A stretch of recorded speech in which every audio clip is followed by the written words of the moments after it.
자, 수소는 이렇게 생겼습니다. 인정하죠? 얘한테 에너지를 공급할 거야. 에너지를. 주로 많이 쓰는 에너지가 전기 에너지를 많이 써요. 전기 에너지를 공급하는 곳이 방전관이라는 곳에서 전기 에너지를 공급해요. 어딨어? 방전관 뭐예요? 방전관? 방전관이 뭐 하는 거냐면 저 수소기체 집어넣고 방전관에 넣고 방전을 막 시킨다는 건 전기 에너지를 막 공급하고 있는 거야. 그러면 저 안에서 무슨 일이 벌어지냐면 수소기체가 요딴 식으로 생겼는데 이 중에서 누가 에너지를 받는 녀석이냐? 원자핵일까? 전자일까? 답은 전자입니다. 전자가 에너지를 받게 돼. 전자가 에너지를 받게 되면은 전자가 저 원자핵으로부터 멀리 도망칠 수 있게 됩니다. 왜냐하면 전자가 왜 여기를 돌 수밖에 없냐면 전자는 마이너스인데 저 자식은 플러스잖아.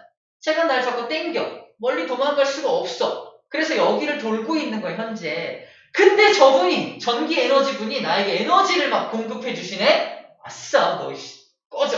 원자핵이 자기를 잡아당기는 힘을 뿌리치고 더 멀리까지 도망갈 수 있다라는 개념입니다. 이래니까. 그래서 더 멀리까지 이렇게 올라올 수 있다는 것도 인정. 그래서 방전관에서 가능하죠. 근데 문제는 뭐냐면 전자가 원자핵으로부터 확 멀어져 도망치면 좋을 것 같잖아. 근데 별로 안 좋아. 이 전자 입장에서 되게 불안해요. 에너지가 너무 많으면 불안해집니다. 이런 느낌이야. 뭐 적당한 예가 될지 모르겠는데 쌤이 가난해. 나한테 돈 뺏어갈 거 없잖아. 근데 막 갑자기 로또에 맞았어. 이만큼 내 주머니에 막 100억이인데 막 어때요? 왜 쳐다봐! 약간 적절한 예는 아닌 것 같지만 약간 뭔가 많아지면은 불안해지는 느낌? 참 에너지가 많아지면 좀 불안해집니다. 불안해진 그 녀석은 그 상태로 살 수가 없어. 다시 안정한 상태로 내려가야만 해. 그래서 약간 이 에너지를 흡수한 만큼 다시 방출하면서 내려가야만 합니다. 그때 과학자들이 예측하기에 얘가 에너지가 만약에 1000이 있어. 아까는 100이 있었다? 그러면 900을 방출해야 될 거 아니야? 900을 천천히 쫙 방출하면서 이렇게 원래 궤도로 찾아 들어갈 거라는 겁니다. 다시 말해서 1부터 2부터 3부터 4부터 해서 에너지를 쫙 방출할 거니까 잘 들어. 연속적인 에너지를 방출할 것이다 라고 예상합니다. 연속적인 에너지. 이 900의 이 에너지 차이에 해당하는 900을 1부터 얼마까지 쫙 방출할 거라는 거지. 자, 그래서 얘가 방출하는 그 빛을 스펙트럼으로 분석을 하면 연속적으로 에너지를 방출했을 테니까 뭐가 나올 것이다? 연속 스펙트럼이 나올 것이다 라고 예상을 한 거예요. 마치 누구처럼? 햇빛처럼. 햇빛도 작은 에너지부터 큰 에너지까지 쭉 방출하니까 그것들이 쭉 분산돼서 이렇게 아름다운 연속 스펙트럼의 모습이 나타나죠. 이게 연속 스펙트럼이에요. 수소를 방전관에 집어넣고 전기 에너지를 탁 끊었을 때 불안해진 전자가 다시 내려가면서 연속적인 에너지를 방출할 것이라고 예상을 했는데 실제 실험 결과는 요 딱으로 나온 겁니다. 어떤 딱이야? 선의 모양으로만 띵띵띵띵 나온 거예요. 과학자들은 도저히 그거를 납득할 수 없었어. 이해할 수도 없었고. 도대체 왜 저러지? 무슨 일이지? 모두가 혼란에 빠져 있을 때 누가 등장하셨다? 보원님이 등장하셔서 내가 해결해 줄게! 라고 등장한 모형이 껍질 모형입니다. 껍질의 개념을 적용해서 저 선 스펙트럼이라는 실험 결과를 설명해 내었다는 게 이 단원의, 이번 단원의 핵심 개요가 돼요. 이 시험 중요합니다. 자, 포인트는 왜 이런 선 스펙트럼, 연속이 아니라 실제 실험 결과는 왜 선 스펙트럼의 모습이 나타났는지를 이렇게 우리가 이해하면 될 것 같습니다. 자, 그래서 보어는 이 껍질 모형을 제시를 합니다. 저희 껍질 모형입니다. 껍질. 보어가 제시한 모형이에요. 자, 전자가 다니는 궤도가 하나만 있는 것이 아니라 얘가 올라가서 또 떨어지는 이러한 궤도가 있는 것이 아니라 각각 전자가 존재하는 껍질이 존재한다. 자, 첫 번째 껍질, 두 번째 껍질, 세 번째 껍질, 네 번째 껍질을 제시를 해요. 껍질을 제시하면 저 선 스펙트럼이 해결이 되나? 보자. 자, 이걸 방전관 안에 집어넣고 에너지를 공급하면 요 아주 에너지가 적은 요 전자가 에너지를 흡수하겠죠. 그래서 어디로 올라오냐? 바로 그 다음 껍질로 점프! 퉁 올라옵니다. 어떻게 올라와? 퉁! 쭉! 이거를 고급진 용어로는 퀀텀 점프 한다라고 표현해요. 퀀텀 점프. 예를 들어서 얘가 아까 100의 에너지를 갖고 있다면 얘가 1000의 에너지를 가지게 될 때 900을 흡수하는 거야. 자, 전자가 에너지를 공급받잖아? 공급해서 900이라는 에너지가 꽉 차면 점프해서 일로 딱 올라가는 거예요. 그죠? 이렇게 올라갑니다. 또 얘가 또 에너지를 공급 받아가지고 한 300 정도를 공급받으니까 1300이 되어서 점프! 탁 올라갑니다. 이런 식으로 올라가는 게 보어가 제시하는 모형이에요. 다시 말해서 전자는 에너지를 100을 가지거나 또는 1000을 가지거나 또는 1300을 가진다라는 거죠. 전자가 가지는 에너지 자체가 연속적이지가 않아요. 그래서 이 전자가 이제 불안할 거 아니에요. 자, 1번, 2번, 3번 전자 중에 누가 제일 불안할까? 삼성전자. 아니, 3번 전자. 일부러 그런 거 아니죠? 헷갈려. 3번 전자가 제일 불안하겠지. 왜? 에너지가 제일 많으니까. 그치? 3번 전자가 다시 안정해지기 위해서는 내려갈 거 아니야? 내려갈 때 얘가 2번으로 쭉 내려간다면 얼마를 방출해야 돼? 300. 땅! 방출 300. 300을 빵! 방출하는 300을. 자, 이제 첫 번째 300이라는 에너지를 방출할 수 있죠. 또 하나 얘가 바로 1번까지 쫙 떨어진다면 얼마 방출하겠어? 여기는 900이야, 그지? 900이고 300이니까 1200이죠. 1200을 방출하는 거야, 맞죠? 1200이야. 1200의 에너지를 두 번째 1200의 에너지를 방출할 수 있습니다. 또 3번이 2번 갔다가 2번에서 다시 1번 떨어지면 얼마도 방출할 수 있어? 900이라는 에너지도 방출이 가능하죠. 바로 3번까지 올라갔던 녀석이 1번으로 내려가는 방법에 가는 과정에 있어서 방출할 수 있는 에너지 형태가 이거 또는 이거밖에 안 됩니다. 연속적이야? 불연속적이야? 불연속적이다라고 표현하는 거야. 이 불연속적인 에너지가 어떻게 표현된 거야? 바로 여기서 이딴 식으로 표현된 겁니다. 제일 많은 게 뭐야? 제일 많은 게 1200! 우와! 1200! 에너지가 제일 많잖아. Y축이 파장이거든요. 파장이 제일 짧은 게 누구야? 이 자식이죠. 그래서 제가 1200에 해당하는 에너지가 왼쪽에 쫙 나타나게 된 겁니다. 그 다음 에너지는 얼마야? 900이죠. 900에 해당하는 에너지가 여기에 쫙 나타나게 된 거고요. 그 다음에 300에 해당하는 에너지가 여기에 300 딱 나타나게 된 겁니다. 이런 식으로 선의 모양으로 쫙 나타나게 된 거지. 연속이 아닐 수 있죠? 이 껍질 모형을 이용한다면 이런 선 스펙트럼을 설명할 수 있다 없다? 설명할 수 있다. 그래서 이 실험 결과를 설명하기 위해서 껍질을 등장시켰구나라는 게 포인트 2고요. 우리가 꼭 기억해야 될 게 뭐야? 이 그래프가 주어지면 이 그래프는 뭐에 대한 그래프야? 파장에 대한 그래프야. 파장이 뭐냐면 빛은 파장이 짧은 것부터 파장이 중간부터 파장이 긴 빛까지 있습니다.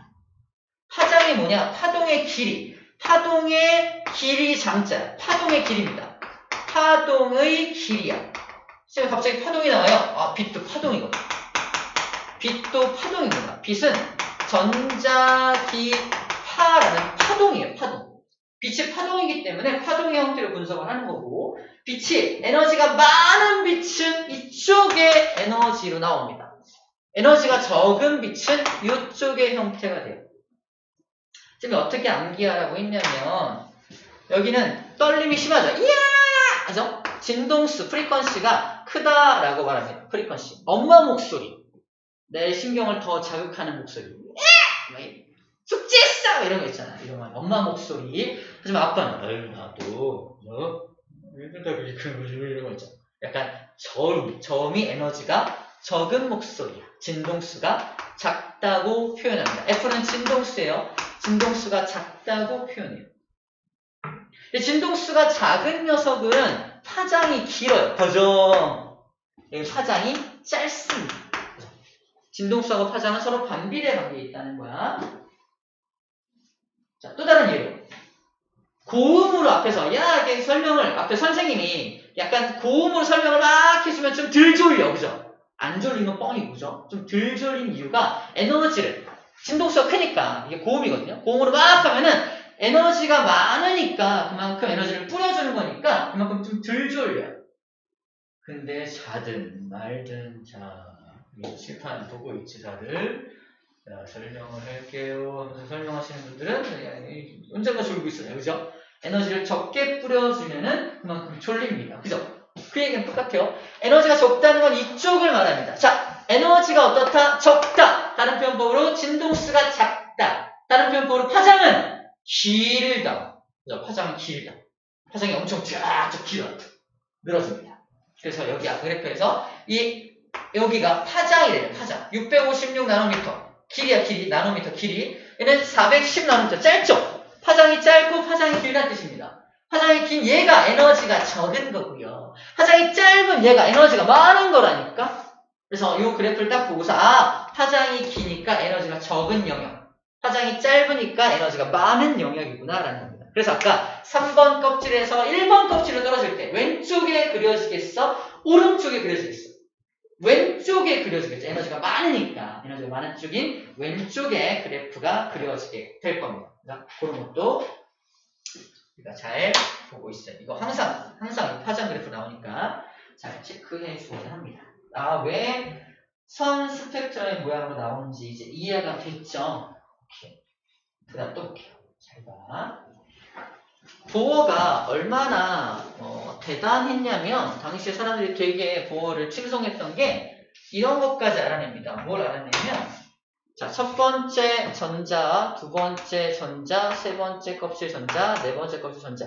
이 녀석들의 에너지 값을 E1, E2, E3, E4 값을 정확하게 다 구해냅니다. 에너지 값을 구해냅니다. 첫 번째 전자의 에너지는 이만큼이야. 두 번째 전자의 에너지는 이만큼이야. 전자의 에너지 값을 완벽하게 구해낸다니까. 이건 왜 가능했냐면 무엇이기 때문에? 얘가 수소이기 때문에 구할 수 있었어. 문제. 수소는 전자가 몇 개? 하나밖에 없죠. 다른 전자의 영향을 받아 안 받아? 안 받아. 그러니까 값을 정확하게 구할 수 있었다라는 겁니다. 그때 이 공식이죠. 2의 n번째 껍질에 있는 전자의 에너지는 마이너스 n제곱분의 1312kJ/몰이라고 되어 있습니다. 딴 건 뭐 필요 없고요. 중요한 건 이게 첫 번째 껍질이라면 마이너스에 1의 제곱분의 1312니까 그냥 마이너스 1312가 나오죠. 이렇게 구해낼 수 있다는 겁니다. 이번 시험 문제에서, 이번 기말고사에서 이거 구하는 게 엄청 많이 나올 겁니다. 1311을 써서 구하는 문제는 없어. 어떻게 한다? 이 1311을 그냥 얼마로 치환한다? K. 그냥 K. 상수로 치환한다. 그래서 첫 번째 껍질에 있는 전자의 에너지는 얼마다? 마이너스 K. 마이너스 K라고 푸는 겁니다. 두 번째 껍질에 있는 전자의 에너지 얼마야? 마이너스 2의 제곱분의 K죠. 4분의 1K가 나옵니다. 이거 문제. 두 번째 껍질에 에너지가 많아? 첫 번째 껍질에 에너지가 많아? 두 번째 껍질이 에너지가 많은 거죠. 마이너스 4분의 1이 마이너스 1보다 큰 거잖아. 그래서 이게 얼마나 커요? 얼마? 4분의 3만큼 크죠.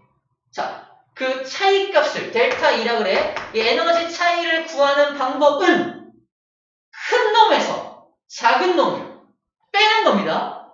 잘 들어. 큰 놈에서 누가 커요? 둘 중에.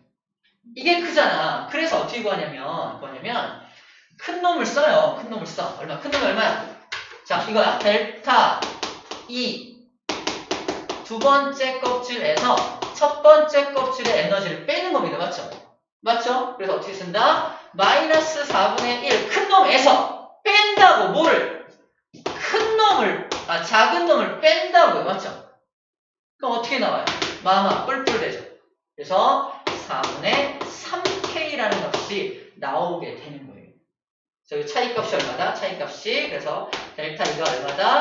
4분의 3K입니다. 라고 쓰는 거예요. 이거 항상 구해야 될 거야. 하나 더. 세 번째 껍질에 있는 전자의 에너지는 얼마가 되겠어? 3의 제곱분의 K니까 9분의 1K가 되겠죠. 9분의 1K. 지난 시간에 했던 것 같아요. 그러면 세 번째 껍질에 있는 녀석의 에너지가 제일 많은 거지. 얼마나 많아? 라고 해서 델타 E를 구해봐. 그러면 큰 놈에서 작은 놈을 빼면 되겠네요. 써볼게. 자, 델타 E 어떤 거? 세 번째 껍질에서 두 번째 껍질의 그 에너지 차이가 얼마냐고 물어보네? 그럼 얼마 써야 돼? 제일 큰 게 마이너스 9분의 1이 큰 값이죠. 빼기 얼마 뺀다? 마이너스 4분의 1을 빼는 거잖아. 통분하죠? 통분하면 뿔뿔로 바뀌면서 얘는 36분의 마이너스 36분의 얼마? 4죠. 플러스 36분의 얼마 돼? 4, 9가 되겠죠? 얼마야? 36분의 5K가 나옵니다. 맞죠? 36분의 5K가 나옵니다. 자, 델타 E가 얼마다? 36분의 5K가 나옵니다. 이 녀석을 A라고 하고요. 이 녀석을 B라고 한다면 누가 더 커요? A가 더 크죠? 얼마나 커요? 몇 대 몇으로 커요? 27대 5입니다. 통분하면요. 얘를 어떻게 36으로 바꿔. 4, 9, 36. 36분의 4, 9니까 9, 3, 27 나오죠? 얘는 36분의 27K고요. 얘는 얼마야? 36분의 5K니까 약분하면 27대 5가 나옵니다. 저희가 27대 5라는 에너지의 차이가 나옵니다. 자, 27과 5는 굉장히 차이 많이 나죠? 그게 여기 간격으로 표현되어 있는 겁니다. 첫 번째 껍질에서 두 번째 껍질로 올릴 때는 무려 27의 에너지가 필요해요. 비율적으로. 두 번째 껍질에서 세 번째 껍질로 올릴 때는 미안해.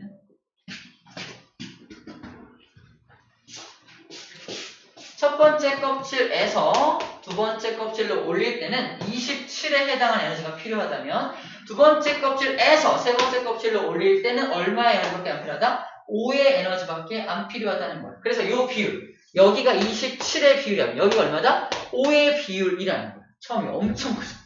이 간격이. 다시 말해서 이 1번 전자를 2번으로 올리는 게 어마어마하게 힘들다라는 말을 하는 거예요. 이유가 뭘까? 1번 전자는 원자핵에 굉장히 너무 가깝죠. 그래서 원자핵이 막 자기를 막 잡아당기고 있는데 그걸 이기고 으이샤 끌어내야 되니까 굉장히 많은 에너지가 투입되어야 하는 겁니다. 무려 얼마? 27에 해당하는 에너지를 투입해야 됩니다. 그 2번 전자를 3번으로 끌어당길 때는 5의 에너지밖에 안 필요하다며? 왜 그래? 이미 좀 멀어져 있죠. 이미 원자핵으로부터 좀 멀어져 있으니까 좀 더 수월하게 잡아당길 수가 있게 되는 겁니다. 이해가 됐나요? 저희가 제일 많이 물어본 게 이거예요. 27대 5의 비율을 보인다라는 거. 여기도 구할 수 있겠죠? 같은 방법으로 이쪽도 구해낼 수 있을 겁니다. 그래서 몇 대 몇이냐 이런 거 구해내는 문제. 항상 같은 값으로 계산이 되기 때문에 연습 몇 번만 해놓으면 그냥 눈 감고도 쓸 수 있어요. 눈 감고 쓰는 건 뻥이겠죠? 쉽게 할 수 있다는 얘기입니다. 아시겠죠? 할 수 있겠죠? 자, 근데 막 에너지 델타 E 나오고 막 K 나오고 막 이러니까 괜히 어려워 보이는 거야. 그냥 큰 거에서 작은 거 빼야 된다고요. 그죠? 뭐 어렵게 막 선입견 가지고 접근하니까 막 문제 막 보자마자 막 쫄아가지고 못 풀고 막 그러면 안 된다는 얘기예요. 몰파트에 비해서 훨씬 쉽습니다. 그죠? 몰파트에 비해서 훨씬 쉬운 에너지 간격에 대한 부분입니다. 자, 이쯤에서 좀 궁금한 게 있는 사람이 있을지도 모르는데, 뭐가 궁금하냐면, 여기 왜 마이너스입니까? 그래서 이거 왜 마이너스 붙죠? 에너지인데 왜 마이너스 에너지죠? 이런 거. 답을 알고 있는 사람도 있을 텐데, 이렇게 이해하면 된다그랬죠? 자, 지구에서 중력이라는 게 존재하잖아. 그래서 중력 때문에 A라는 물체가 위로 떨어지겠죠. 아래로 떨어지겠죠. 그때 B라는 물체는 더 높은 곳에서 떨어지겠죠. 그래서 문제 A와 B 중에 누가 에너지가 많아요? B가 에너지가 많습니다. 포텐셜 에너지가 많아요. 그러면 얘를 완전 꼭대기까지 완전 높이까지만 올려서 얘를 무한대까지 올리면 에너지가 제일 많은 거 인정? 근데 무한대까지 올라간 게 C라고 한다면 이 녀석은 무한대까지 멀어졌기 때문에 중력이 없어. 무한대이기 때문에 중력의 영향을 받지 않아. 그래서 얘는 떨어져 안 떨어져? 안 떨어져. 안 떨어지는 놈의 에너지는 0입니다. 그래서 가장 많은 이 녀석의 에너지가 얼마다? 0이니까 그 아래 것들은 에너지가 마이너스라고 불러주는 거예요. 마이너스. 같은 이유로 전자가 에너지가 점점 많아지는 거 인정? 그지? 근데 점점 많아지다가 무한대까지 가면 가장 에너지 많은 거 인정? 하지만 무한대까지 가면은 마이너스와 플러스 간에 뭐가 사라져? 정전기적 인력이 사라집니다. 그럼 전자가 떨어져 안 떨어져? 안 떨어지겠네. 중력처럼. 그래서 이 녀석의 에너지가 얼마야? 0이라고. 무한대까지 간 녀석의 에너지가 0이야. 그러므로 밑에 있는 쪼랩들은 어때? 에너지가 다 마이너스여야만 하겠죠. 그래서 마이너스가 붙은 겁니다. 3번 설명한 것 같아요. 그죠? 되게 중요한 내용입니다. 그래서 마이너스이다라는 거 꼭 기억하면 되겠습니다. 자, 그래서 이런 수소의 이제 에너지 값까지 구해냈다라는 얘기를 하고 있는 거고요.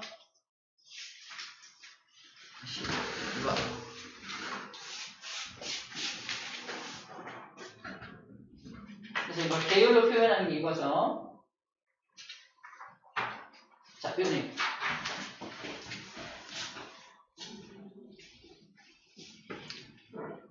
그래서 내가 2번 껍질 또는 3번 껍질, 4번 껍질에서 무조건 1번 껍질로 떨어지면 1번 껍질과 2번 껍질 사이의 에너지 간격이 엄청 27이잖아. 그럼 1번으로 떨어지면 그 에너지를 다 방출하고 내려가야겠지. 아까 흡수한 에너지를 다 방출하고 내려가잖아. 굉장히 많은 에너지를 방출해야 되죠. 굉장히 많은 에너지를 방출해야만 합니다. 굉장히 많은 에너지를 방출했을 때 우리는 빛, 전자기파 중에 에너지가 가장 많은 게 뭐다? 자외선이다. 다시 한번 쓸게요. 빛은 전자기파라고 하는 파동인데 에너지가 많은 빛부터 에너지가 중간인 빛부터 에너지가 적은 빛까지 함께 오는 게 빛입니다. 이 중에 우리가 눈으로 볼 수 있는 건 여기부터 여기까지밖에 눈으로 못 봐. 저기 무슨 영역이라고 한다? 가능하다. 보는 것이 가능한 영역, 가시광선 영역이라고 불러주는 거고요. 이 영역 안에도 에너지가 적은 것과 에너지가 많은 게 있죠. 그래서 에너지가 적은 쪽이 뭐다? 얘가 빨간색, 그죠? 에너지가 많은 쪽이 보라색이 되겠네요. 그죠? 맞죠? 보라색, 빨간색입니다. 다시 말해서 보라색부터 빨간색까지만 눈에 보인다는 얘기야. 빨간색에서 파란보, 무지개가 보이는 이유가 바로 이겁니다. 눈에 보이는 거. 그럼 빨간색을 벗어나면 눈에 안 보이겠냐? 보라색을 벗어나도 눈에 안 보이겠네. 그치? 왼쪽과 오른쪽 중에 누가 에너지가 많아요? 왼쪽에 에너지가 많고 오른쪽에 에너지가 적죠? 그치? 그래서 1번 껍질로 떨어지는 것들은 에너지를 많이 방출하니까 아마 이쪽 영역에 빛이 방출되지 않을까? 이겁니다. 이쪽 영역을 뭐라고 불러주냐면 보라색 바깥쪽이잖아. 보라색을 한자어로 뭐라고 한다 그랬어? 자색. 자색의 바깥쪽 영역이니까 무슨 선 영역? 자외선. 자외선 영역의 빛이 에너지가 많은 겁니다. 그래서 적색 바깥쪽, 빨간색을 한자로 적색이라고 해요. 적색 바깥쪽도 안 보이겠죠? 적외선. 적외선도 눈에 안 보여요. 그래서 근데 이쪽은 에너지가 적은 쪽이지. 정리하면 어딘지는 모르겠지만 전부 다 1번 껍질로 떨어진다면 에너지를 많이 방출해야 되니까 어떤 영역의 빛이 방출될 것이다. 바로 여기 자외선 영역의 빛이 방출될 것이다. 이걸 누가 발견해? 라이먼.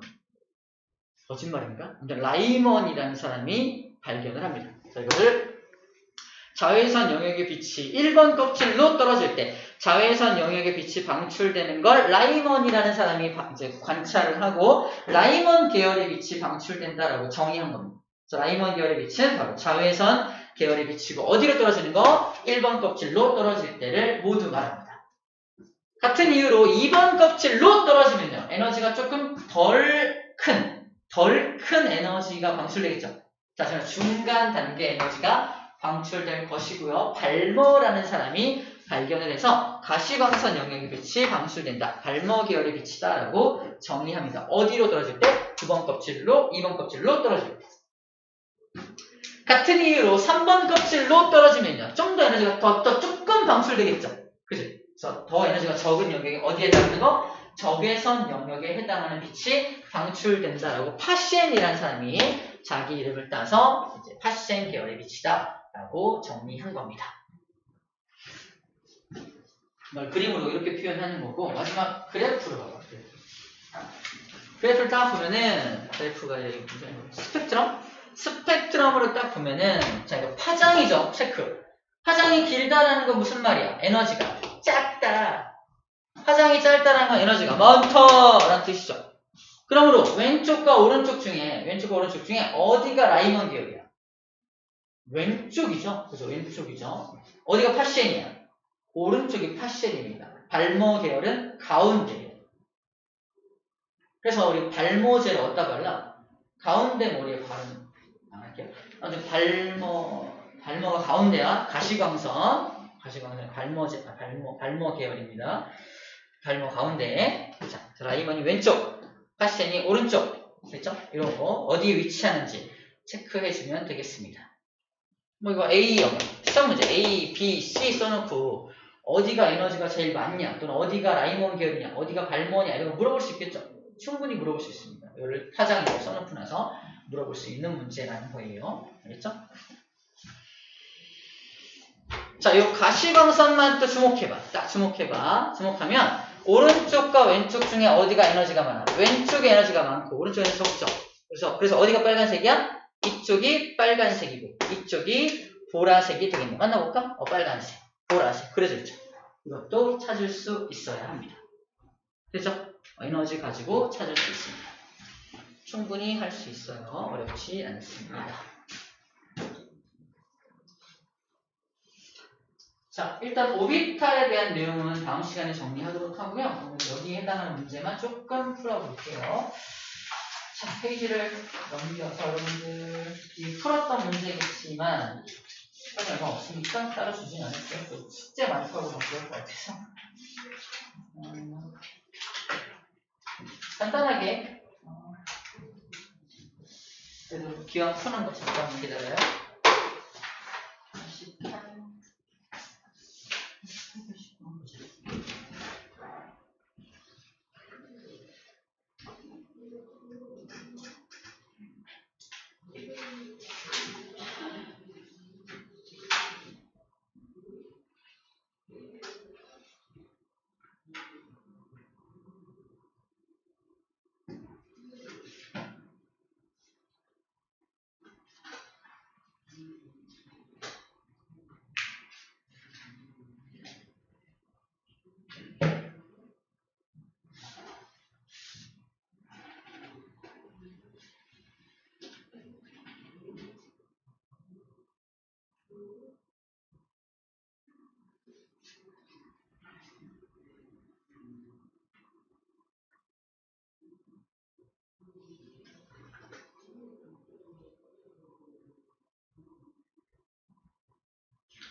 풀더라도.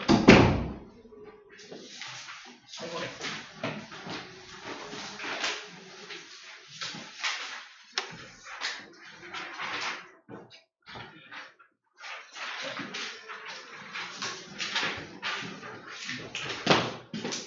몇 번 푸냐면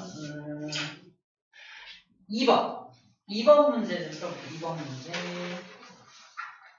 88쪽 2번입니다.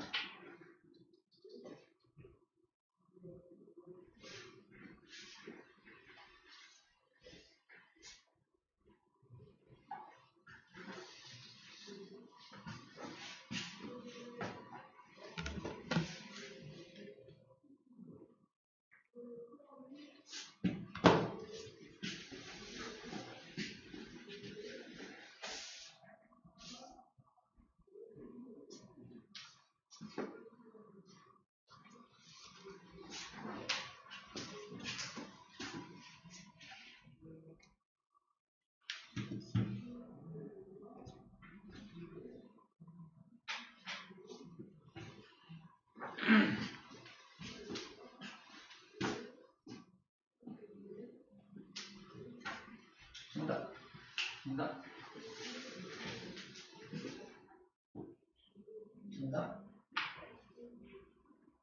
다시.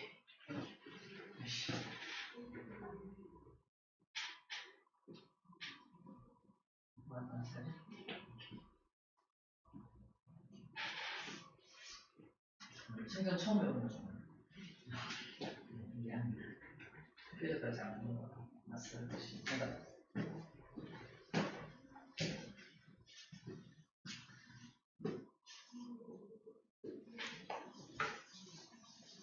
보셨어? 제가 놓쳤네요. 자, 잠깐 비켜같이 알고 있지만 볼게요. 자, 옳은 걸 올라보자인데요. 전자가 전이 된다는 건 이렇게 퀀텀 점프 왔다 갔다 하는 걸 전이라고 표현해. 올라가도 전이고 내려가도 전이라고 표현합니다. 퀀텀 점프라는 말을 안 쓰는데 여기서는 그냥 전이 된다라고 표현을 해요. 교과서에서는. 자, 방출되는 에너지를 비교하라고 합니다. 누구랑 누구? D하고 C. D는 이렇게 들어오는 거고요. C는 이렇게 들어오는 거지. 무조건 1번으로 떨어지면 27에 해당하는 에너지가 엄청 많이 방출돼요. 누가 더 크다? C가 당연 큽니다. 그죠? D가 C보다 크다 이상하네요. 그죠? D가 C보다 크면 안 되죠. C가 더 커야 되는 거죠. 기억은 답이 아닙니다. 그죠? 그 다음에 가장 파장이 긴 빛을 물어보네요. 파장. 자, 파장이 긴 빛은 파장이 길다는 건 에너지가 적다는 뜻이죠. 에너지가 되게 작은 거 고르라는 거야. 에너지 작은 거. 어디가 에너지 작겠어? 1번 떨어지는 건 무조건 아니죠. 이거 다 지워. 1번 떨어지는 건 무조건 에너지가 더 많습니다. 1번이 아닌 거 어디로?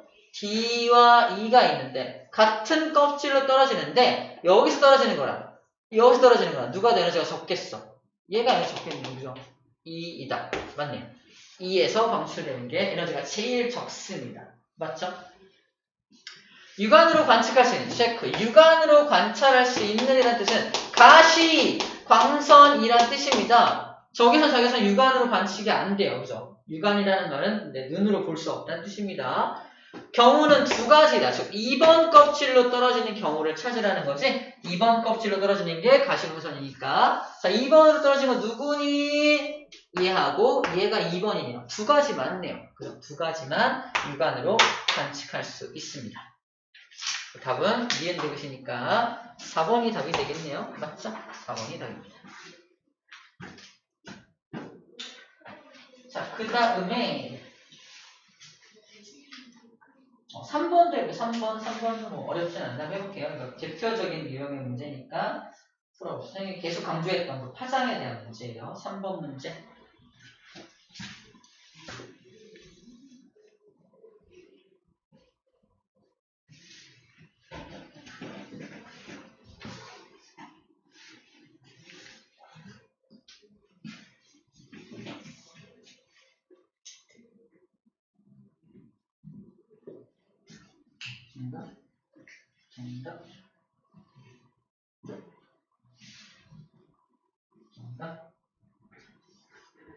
정답.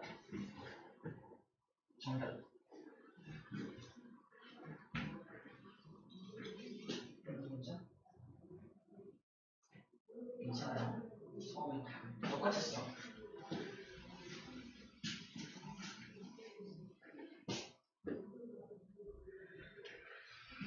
자, 발머 계열이니까 2번 껍질로 떨어지는 거겠네요. 2번 껍질로 떨어지는 녀석일 겁니다. 옳은 거. 가시광선이다. 발머니가 당연히 가시광선이겠고요. 자, 그 다음에 빛에너지, 에너지는 봐봐. 에너지는 이쪽 에너지가 적고 이쪽 에너지가 많은 거라며 파장이니까. 에너지는 B가 A보다 크다. B 어딨어? B 여기 있잖아. A 여기 있잖아. B가 커? 아니죠. B가 크면 안 되죠. B는 에너지가 작은 거니까. B는 전자가 두 번째 껍질에서 첫 번째 껍질로 전이될 때. 이건 말 자체가 안 되죠. 발모 계열 자체가 이게 발모 계열은 두 번째 껍질로 떨어지는 거잖아. 그래서 발모 계열인데 어떻게 첫 번째로 떨어질 수 있지? 말이 안 됩니다. 말이 안 되기 때문에 이게 또 틀려서 답은 1번이 되게 되는 겁니다.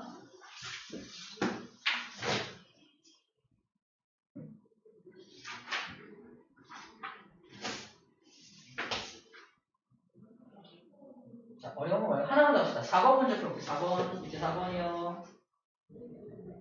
3번하고 비슷한 유형의 문제입니다. 4번.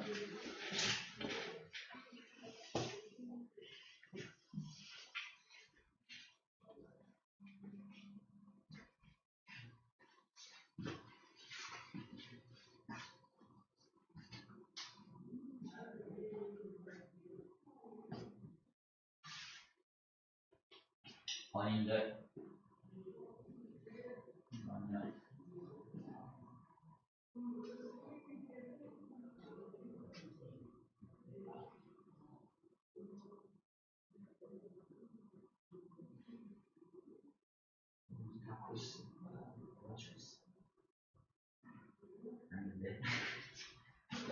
아니야. 아닌데. 왜 이래?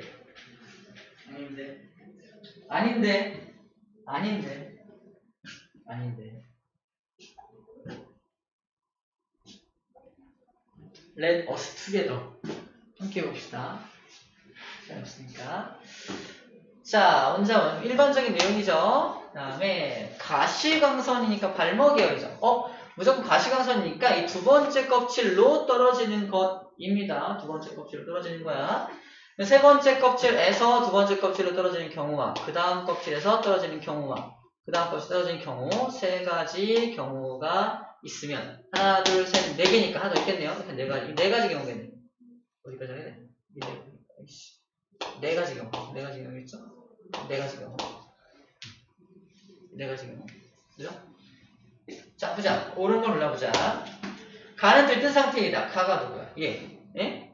여기가 있어, 전자가 1차 껍질에 있을 때만 딱 바닥 상태라고 말하고요. 에너지가 많은 건 다 들떠 있다고 말합니다. 들뜬 상태 맞아요. 들뜬 상태입니다. 그 다음에 가에서는 나의 A와 B가 방출될 수 없다. A와 B가 방출될 수 없다. A하고 B는요. 자, 이건 어떻게 보냐면 이렇게 그리는데 자, 지금 선이 4개지. 하나, 둘, 셋, 4개잖아. 발머 계열의 빛이 4개 방출된다는 건 껍질을 더 그려서 이게 2번 껍질로 떨어져야 되니까 다시 말하지만 에너지가 제일 적은 건 이 경우입니다. 에너지가 제일 적은 경우. 그러니까 여기서는 에너지가 제일 적은 게 어디야? C죠. 그러니까 C야. C가 이 경우예요. 다시 말해 세 번째 껍질에서 두 번째 껍질로 떨어질 때가 C의 에너지가 방출되는 거예요. 이해돼요? 그 다음에 요 네 번째 껍질에서 두 번째 껍질로 가는 경우 있겠지. 에너지가 좀 더 많겠지. 그게 바로 B입니다. 이게 B야. 그러니까 이게 세 번째 껍질, 이게 네 번째 껍질이죠. 다섯 번째 껍질에서 두 번째 껍질로 떨어지는 경우 그 다음 값이겠죠? 바로 A입니다. 이게 A예요. 근데 지금 전자가 어디 있어? 전자가 1번, 2번, 세 번째 껍질에 있죠? 세 번째 껍질에 있으니까 얘가 이 두 번째 떨어지면 이거 하나밖에 나올 수가 없죠. 두 번째 껍질로 떨어지면 하나밖에 나올 수 없죠. 다시 말해서 요 들떠있는 전자는 뭐밖에 방출할 수 없다? 아주 작은 에너지에 해당하는 C밖에 방출할 수가 없어요. 맞죠? 이 저전자는 C밖에 방출할 수 없어. 더 많은 에너지를 방출할 수가 없습니다. 즉 가에서는 나의 A와 B가 방출될 수 없다. 없어요. C밖에 방출될 수밖에 없으니까 A, B는 방출될 수 없습니다. 맞죠? 이해돼요? 무슨 말인지? 얘도 맞고 얘도 맞는 말이죠? 기억이 다 맞아요. 가의 전자가 세 번째 껍질의 이 전자가 L전자 껍질로 이동할 때 L전자 껍질이 두 번째다. 이거 방금 했던 얘기냐? 두 번째 껍질로 이동할 때 발모 계열 BC 방출될 때라는 뜻이죠. 나의 C가 하고 있어. C가 방출된다. 맞는 말이죠. 다 맞는 말, 다 5번이에요. 전자껍질, 뭐 L전자껍질 이런 거 나와서 좀 어려운 이게 만든 문제일 뿐입니다. 다 거기서 돌고 있는 문제예요. 자, 그래서 일단 오늘 숙제 다시 체크하지만 기본 문제들 줬어요. 그리고 내공의 힘에는 방금 우리가 배웠던 것들이 추가적으로 들어가 있는데 오비탈 문제는 풀지 말고 여기에 이 에너지 개념에 대한 것까지만 풀고 채점하고 다 맞추면 될 것 같습니다. 어떤 얘기인지 알겠죠? 혹시 완전 안 풀려 있는 사람들 완전 한 번 더 풀고요. 알겠죠? 혹시 문제 많았고요. 일주일 동안 열심히 연습해서 다음 주에 향상된 모습으로 만납시다. 모두 정답 정답을 외칠 수 있게 합시다. 고생했어요.